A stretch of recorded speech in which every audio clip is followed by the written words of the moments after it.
سبيل الدموع سبيل مريح تنهدى يا صاحي ونستغفره ونعوذ بالله من شرور أنفسنا وسيئات أعمالنا من يهده الله فهو المهتدي ومن يضلل فلن تجد له وليا مرشدا أشهد أن لا إله إلا الله وحده لا شريك له وأشهد أن محمدا عبده ورسوله الذي لا نبي ولا رسول بعده اللهم انفعنا بما علمتنا وعلمنا ما ينفعنا وزدنا علما اللهم نور قلوبنا بنور هدايتك كما نورت الأرض بنور شمسك أبدا أبدا برحمتك يا أرحم الراحمين amin.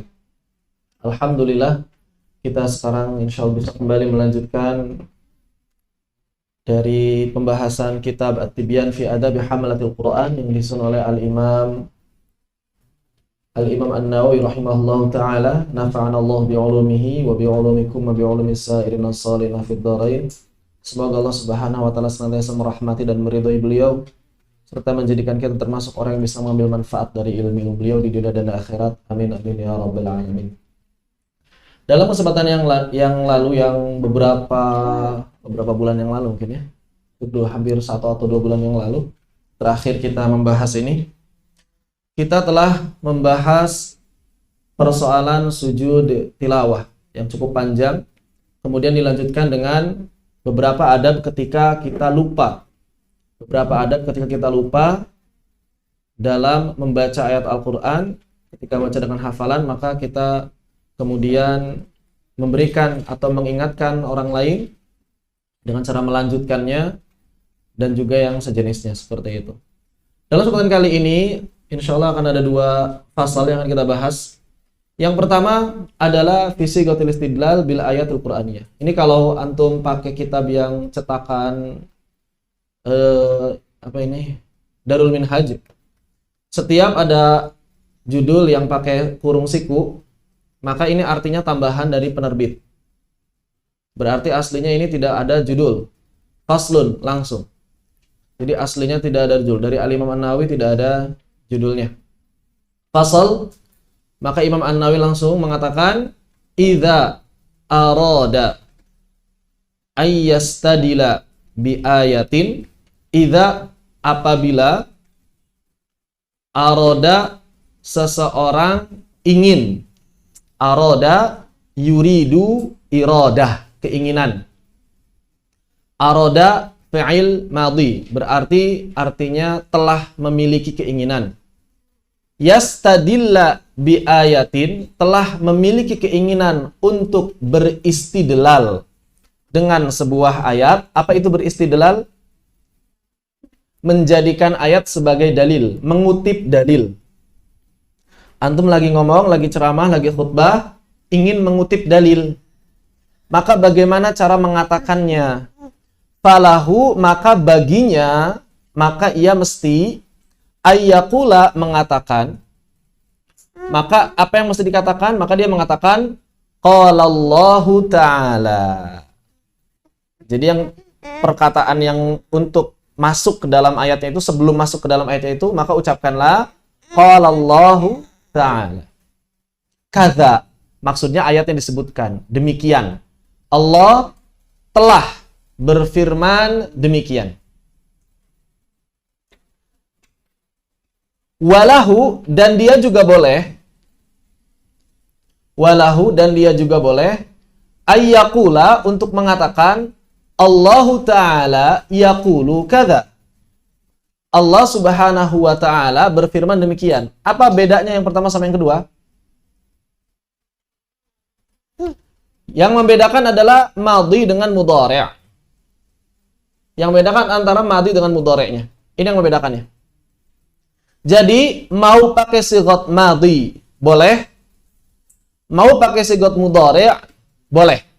Kenapa ini mesti dibahas? Karena ada sebagian ulama yang melarang menggunakan sighat mudhari'. Karena ada sebagian ulama yang melarang dengan menggunakan sighat mudhari'. Jadi harus qala. Enggak boleh yaqulu. Makanya di sini dibahas. Al-Imam An-Nawawi menunjukkan bahwa dua-duanya boleh. Mau qala, mau yaqulu juga boleh. Bahkan beliau menegaskan di sini, wala karahata fi syai'in min hadza. Dan tidak ada sedikit pun kemakruhan dalam mengucapkannya. Dan tidak ada sedikit pun kemakruhan dalam mengucapkan hal tersebut. Jadi boleh, benar-benar boleh gitu. Hadza, ini merupakan huwas sahihul mukhtar. Pendapat ini merupakan pendapat yang sahih, yang benar, al-mukhtar, yang terpilih dan diamalkan. Pendapat ini merupakan pendapat yang sahih, lagi terpilih. Alladzi alaihi amalus salafi wal khalafi. Yang diamalkan oleh para ulama salaf dan juga ulama khalaf. Ulama salaf adalah ulama sebelum zaman Imam Ahmad. Ulama khalaf adalah ulama setelah zaman Imam Ahmad. Nah, di sini baru dibahas sama Imam An-Nawawi. Wara ibnu Abi Dawud, dan Imam Ibnu Abi Dawud telah meriwayatkan an Mutarrif ibni Abdillah ibni Asy-Syikhir At-Tabi'i al-Masyhur. Ada riwayat dari Al-Imam Mutarrif bin Abdullah bin Syikhir, seorang tabi'in yang terkenal. Qala, beliau berfatwa. Ada fatwa dari Al-Imam Mutarrif. La taqulu, janganlah kalian mengatakan innallaha ta'ala yaqulu. Janganlah kalian mengatakan sesungguhnya Allah Subhanahu wa taala berfirman. Yaqulu pakai sigat mudhari'. Walakin, akan tetapi, qulu, katakanlah, innallaha ta'ala qol. Allah Subhanahu wa taala telah berfirman. Nah, di sini yang kemudian membuat Al-Imam An-Nawawi ingin membahas persoalan ini. Karena ada fatwa dari salah seorang tabi'in, ridwanullahu alaih, seorang tabi'in bernama Mutarrif ibni Abdillah, yang melarang penggunaan yaqulu. Dan beliau mengatakan harus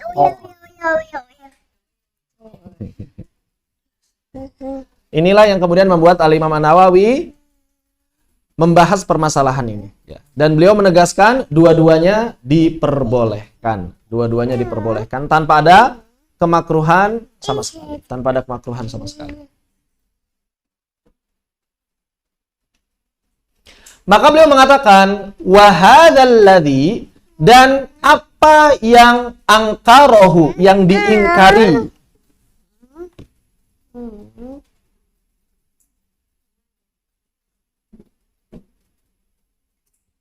Dan apa yang diingkari oleh Mutarrifun rahimahullah, apa yang diingkari oleh beliau Mutarrif, maksudnya enggak boleh mengucapkan yaqulu, harus qala saja, itu khilafu ma jaa bihil Qur'anu was sunnah, bertentangan dengan apa-apa yang datang dari Al-Qur'an dan As-Sunnah. Jadi walaupun beliau seorang tabi'in, fatwanya tabi'in tidak otomatis bisa menjadi hujjah. Jadi kalau antum melihat ada tabi'in berfatwa, ya alhamdulillah, ada tabi'in berfatwa, maka jangan langsung dijadikan dalil.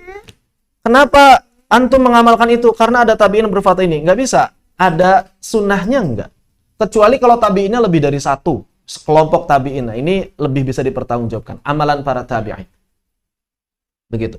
Tapi kalau hanya seorang dan kemudian ulama yang lain bertentangan, ulama tabi'in yang lain bertentangan, maka ulama yang satu orang ini jangan, fatwa ulama satu orang ini jangan diamalkan. Karena ketika ada satu orang yang alim berfatwa dengan fatwa yang berbeda dari orang-orang alim yang lain di masanya, maka fatwa tersebut biasanya ini adalah fatwa yang syadz, yang janggal, yang tidak boleh diamalkan. Jadi kalau ulama-ulama yang lain bilang A, tiba-tiba ada satu orang ulama bilang B, maka ini jangan diamalkan. Ini jangan diamalkan. Jadi bukan berarti, ini kan ulama beda pendapat. Nggak bisa seperti itu langsung. Kenapa? Karena dia cuma satu orang dan yang lainnya ternyata bertentangan. Apalagi kalau jelas-jelas bertentangan dengan Al-Quran dan Sunnah. Maka perkataan siapapun yang jelas bertentangan dengan Al-Quran dan Sunnah, maka wajib ditinggalkan. Di sini Al-Imam An-Nawawi mengajarkan pada kita bahwa perkataan para tabi'in tetap harus ditimbang dengan Quran dan Sunnah. Bahwa perkataan para tabi'in tetap harus ditimbang dengan Al-Quran dan Sunnah. Maka beliau mengatakan di sini perkataan mutarif dalam hal ini tidak tepat karena tidak sesuai dengan apa yang datang dari Al-Quran dan As-Sunnah. Bahkan beliau juga mengatakan wa fa'alat hus-sahabah, bahkan bertentangan, tidak sama dengan apa yang diamalkan oleh para sahabat. Para sahabat tidak mengamalkan itu. Ya, begitu. Jadi kalau ada perbedaan pendapat antara sahabat dengan tabi'in, ikut sahabat. Kalau ada perbedaan antara ulama salaf dengan ulama khalaf, ikut ulama salaf. Wa man ba'dahum radhiyallahu anhum. Bahkan beliau mengatakan bertentangan dengan amalannya para sahabat dan juga orang-orang setelahnya yang diridhoi oleh Allah Subhanahu wa taala. Jadi mutarif ini ternyata cuma sendirian nih diketahui berfatwa seperti ini. Namun kita tidak boleh mencela beliau hanya gara-gara salah fatwa ini. Kebaikan beliau tetap lebih banyak dan kekeliruan dalam hal ini insya Allah langsung Allah maafkan karena kebaikan beliau lebih banyak. Jadi kalau ulama yang terjatuh pada kekeliruan ijtihad mendapatkan 1 pahala. Ulama yang keliru ijtihad dapat 1 pahala. Kalau benar ijtihadnya 2 pahala. Kita yang sudah tahu bahwa ijtihadnya keliru jangan diikuti. Karena kalau kita mengikuti ijtihad keliru gak dapat pahala. Yang berijtihadnya kalau keliru dapat 1 pahala. Kalau benar dapat 2 pahala. Tapi kalau kita sudah tahu ijtihadnya keliru, maka tidak boleh diikuti. Kenapa? Karena mengikuti ijtihad yang keliru, mengikuti ijtihad yang sudah diketahui kekeliruannya itu tidak diperbolehkan.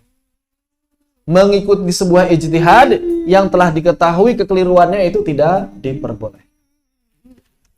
Faqad qala Allah Ta'ala. Mana dalilnya yang mengatakan atau yang menunjukkan bahwa boleh menggunakan kata yaqulu? Maka di sini beliau langsung membaca ayat faqad qala Allah Ta'ala, mengutip sebuah ayat wallahu yaqulul haqq. Sebuah ayat wallahu yaqulul haqq. Di sini Allah saja pakai kata yaqulu. Kenapa mutarif melarangnya? Begitu. Ini sudah jelas. 1 dalilnya saja sebenarnya sudah cukup. Ya, sudah cukup 1 dalil saja sudah cukup. Namun beliau ingin menegaskan, ditambah lagi, wa fi sahih Muslim, dan juga diriwayatkan dalam sahih Muslim, an Abi Dzarrin, dari sahabat Abu Dzar radhiyallahu an, dari sahabat Abu Dzar radhiyallahu an, qala Nabi sallallahu alaihi wasallam, telah bersabda Nabi sallallahu alaihi wasallam, yaqulullahu azza wa jalla. Di sini Nabi sallallahu alaihi wasallam yang langsung bersabda dengan mengucapkan kata yaqulu. Maka tidak ada alasan untuk mengikuti pendapat dari mutarrif. Di sana di ayat surat Al-Ahzab Allah mengatakan wallahu yaqulul haqq. Dalam hadis ini Nabi sallallahu alaihi wasallam mengatakan yaqulullah azza wa jalla. Kemudian dibacakan ayatnya.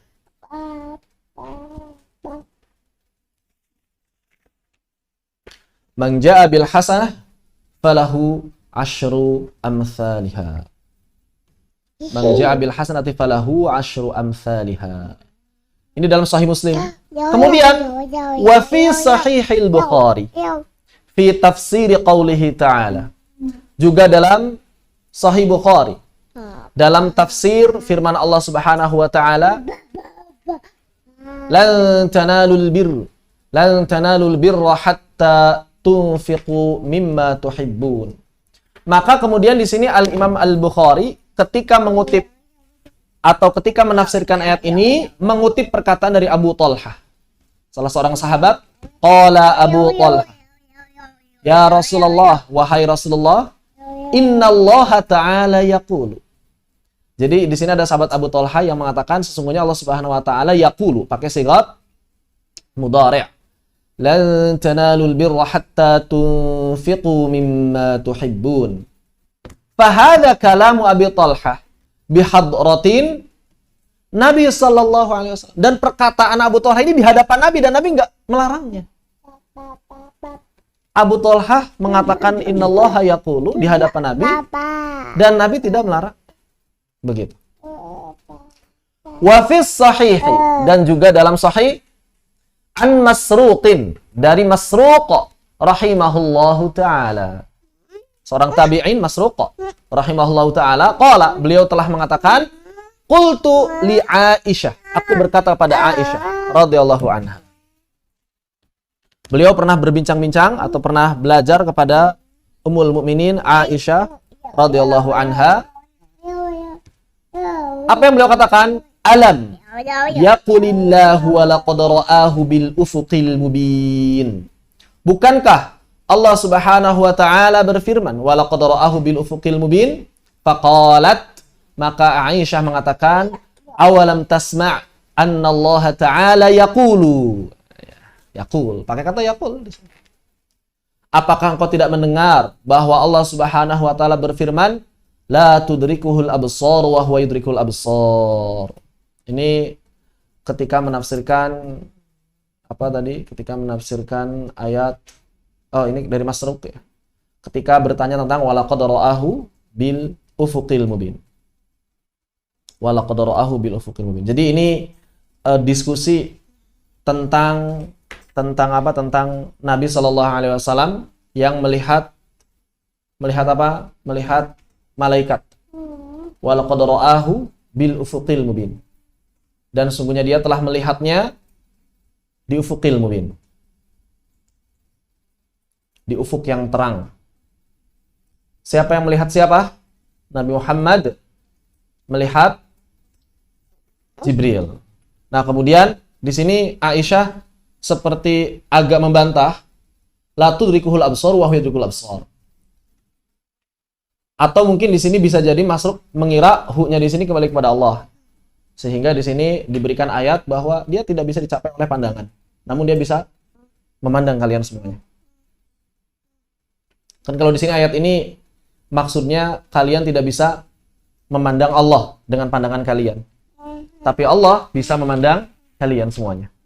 Sedangkan ayat yang di atas sebelumnya, ini sebetulnya bukan Allah, tapi yang telah dilihat itu adalah malaikat Jibril. Begitu. Harus dicari ini sebabnya kenapa Masruq nanya ayat ini dan dijawab dengan ayat ini. Atau mungkin bisa jadi Masruq mengira hu-nya di sini adalah Allah, ya. Sehingga diluruskan oleh Aisyah, bukan Allah di situ. Allah itu nggak bisa tampak oleh mata dunia, nggak bisa. Mata di dunia nggak bisa melihat Allah Subhanahu wa taala. Ini berkaitan dengan ayat. Mau turun, sampai turun. Awas. Turun, awas, turun. Ups, mama. Sana. Awas. Sana.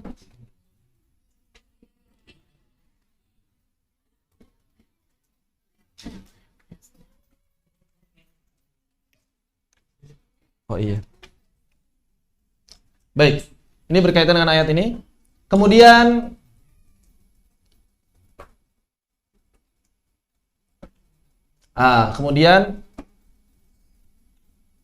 mana?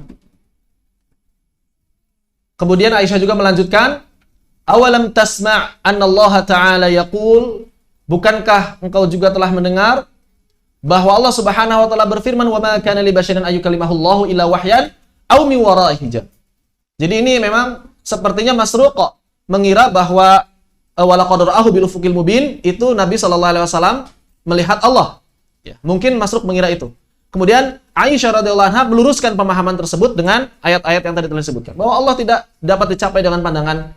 Bahwa Allah tidak mungkin berkalam dengan seseorang, dengan manusia kecuali melalui perantara. Melalui perantara. Au mi wara'il hijab. Atau di balik hijab. Seperti yang pernah dilakukan oleh Allah Subhanahu wa taala ketika berbincang langsung dengan Nabi Musa alaihi salam di Bukit Tur Sina. Maka Allah Subhanahu wa taala berada di balik hijab. Ya, ketika Nabi Musa mengabarkan, aku telah bertemu dengan Allah, maka orang-orang Yahudi percaya enggak? Enggak, kalau kamu bisa melihat Allah, kami juga pengen melihat. Lan nu'minu hatta narallah jahrah. Kami enggak akan beriman kecuali kalau kami benar-benar melihat Allah terang. Benar. Orang Yahudi itu dableknya itu kayak gitu ya. Maka Allah Subhanahu wa taala kemudian turun dalam rupa cahaya. Belum menampakkan, baru cahayanya Allah keluar. Mereka mati semuanya. Baru cahayanya doang keluar. Jadi ini cahayanya Allah, belum zat Allahnya gitu. Baru cahayanya Allah. Boleh kata Allah, saya keluar siap menampakkan diri di hadapan mereka. Baru cahayanya sejak keluar, mati semuanya. Mati semuanya. Nggak bisa tercapai. Kita terlalu lemah. Kita ini fana. Terlalu lemah untuk melihat Allah Subhanahu wa taala di dunia. Makanya Allah tidak bisa mungkin dilihat di dunia. Dan Allah akan memberikan hadiah di akhirat berupa melihat wajahnya seperti kita melihat bulan purnama. Langsung, tanpa hijab. Di surga. Semoga Allah Subhanahu wa taala menjadikan kita termasuk orang-orang yang bisa memandang wajahnya. Amin amin ya rabbal alamin. Ya. Jadi ini sepertinya masalah ini kita karena di sini Al-Imam An-Nawawi enggak menceritakan masalahnya, cuma Masruq baca ayat itu kemudian dijawab oleh Aisyah radhiyallahu anha. Tsumma qalat fi hadzal hadis. Kemudian Aisyah radhiyallahu anha berkata dalam hadis ini, wallahu taala yaqul, dan Allah Subhanahu wa taala juga berfirman, ya ayyuhar rasul balligh ma unzila ilaika min rabbik. Tsumma qalat, juga kemudian Aisyah mengatakan wallahu taala yaqul. Di sini Imam An-Nawawi ingin menunjukkan bahwa Aisyah ini pakainya yaqul semuanya. Yaqulu. Enggak qala. Qul la ya'lamu man fis samawati wal ardil ghaiba illallah. Nah, di sini semuanya yaqulu. Ya.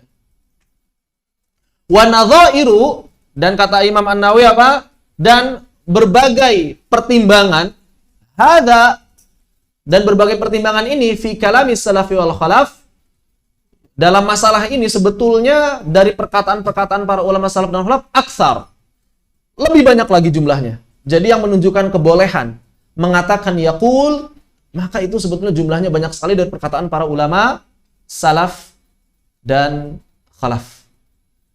Min antuhsar, banyak sekali jumlahnya sampai nggak bisa terhitung. Wallahu ta'ala a'lam. Jadi dalam fasal ini Al-Imam An-Nawawi ingin menunjukkan kepada kita bahwa boleh menggunakan sighat qal, boleh menggunakan sighat yaqul. Ini tidak masalah. Kalau dalam bahasa Indonesia mungkin agak kurang terasa ya. Dzauqnya itu apa sih bedanya yaqul sama qal? Ya beda gitu-gitu aja. Indonesia mah berkata, berfirman kan sama aja. Enggak diterjemahkan Allah Subhanahu wa taala telah berfirman, Allah Subhanahu wa taala berfirman, Allah Subhanahu wa taala sedang berfirman, kan enggak begitu. Terjemahannya berfirman aja semuanya. Lebih umum kalau dalam bahasa Indonesia. Nah, ini yang membedakan antara bahasa Indonesia dan bahasa Arab. Bahasa Arab itu punya rasa tersendiri yang hanya bisa dipahami oleh mereka yang menggunakannya memang. Jadi kadang-kadang kalau kita membahas masalah yang berkaitan dengan bahasa, ini seringkali agak kurang nyambung. Orang Indonesia kayaknya gitu-gitu doang, apa yang masalahnya di mana sih begitu kan kalau orang Indonesia ya.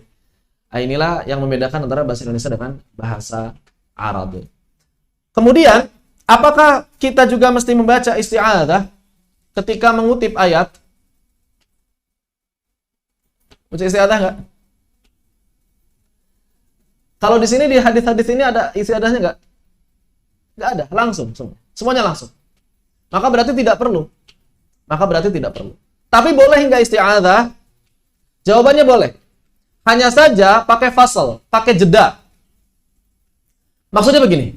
Ketika antum mengatakan Allah Subhanahu wa taala berfirman, kemudian antum mengatakan a'udzubillahi minasyaitonir rajim. Isti'adzah ini firman-Nya Allah bukan? Bukan, itu doanya antum. Paham enggak? Ketika antum mengatakan Allah Subhanahu wa taala berfirman a'udzubillahi minasyaitonir rajim, berarti Allah Subhanahu wa taala berfirman a'udzubillahi minasyaitonir rajim. Enggak, Allah Subhanahu wa taala berfirman enggak berfirman a'udzubillahi minasyaitonir rajim. Maka harus ada fasal, harus ada pemisah, harus ada koma yang menunjukkan bahwa a'udzubillahi minasyaitonir rajim ini terpisah dari perkataan antum yang sebelumnya. Allah Subhanahu wa taala berfirman. Antum diam misalnya, a'udzubillahi minasyaitonir rajim, bismillahirrahmanirrahim. Idza jaa nasrullahi wal fath. Harus dibedakan. Jadi sehingga orang-orang yang mendengar itu faham bahwa firman-Nya bukan a'udzubillahi minasyaitonir rajim bismillahirrahmanirrahimnya. Tapi firmannya adalah setelah itunya. Ya walaupun kalau orang Indonesia dengar ya udah pasti paham maksudnya itu sih. Cuma supaya tidak menimbulkan perdebatan. Atau bisa menggunakan cara yang lain.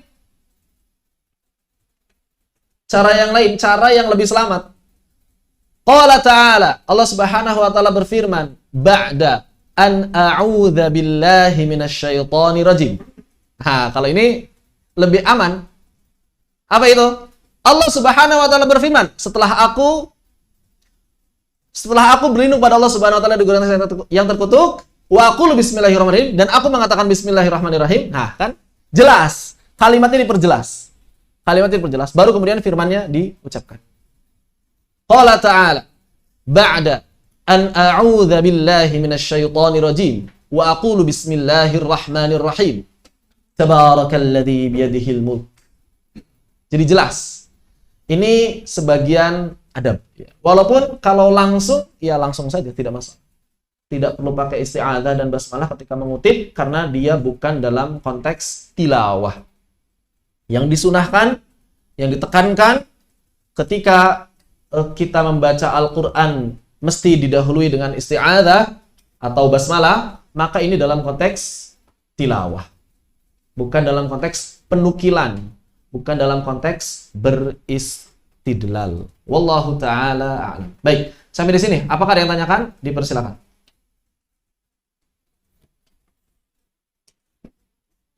Silakan. Gimana? Apakah para sahabat termasuk ulama salaf? Jelas. Berarti kalau misalnya ulama yang paling salaf siapa? Ya Nabi Shallallahu Alaihi Wasallam. Cuma memang seringnya nggak disebut istilah khusus salaf begitu kalau Nabi ya. Siapa siapa ulama salaf paling hebat? Ya Nabi Shallallahu Alaihi Wasallam. Ya, kalau dalam konteks agama kita, ya Nabi Shallallahu Alaihi Wasallam. Apakah Nabi Adam, Idris, Ibrahim, Musa, salaf kita? Mereka salaf. Salafus salih. Jadi orang yang ada sebelum itu semuanya salaf. Orang yang lahir dan wafat sebelum kita itu secara istilah disebut salaf. Tapi kalau dalam konteks agama, ulama salaf itu mana? Ya ulama dari generasi pertama, yakni generasi para sahabat, kemudian tabi'in, kemudian tabi'ut tabi'in, ya, para ulama menambahkan atba' tabi'in sampai Imam Ahmad. Begitu. Itu ulama salaf. Jadi siapa salaf yang paling keren? Ya Nabi sallallahu alaihi wasallam. Di atas sahabat. Baik, seperti itu. Ada lagi tanyakan?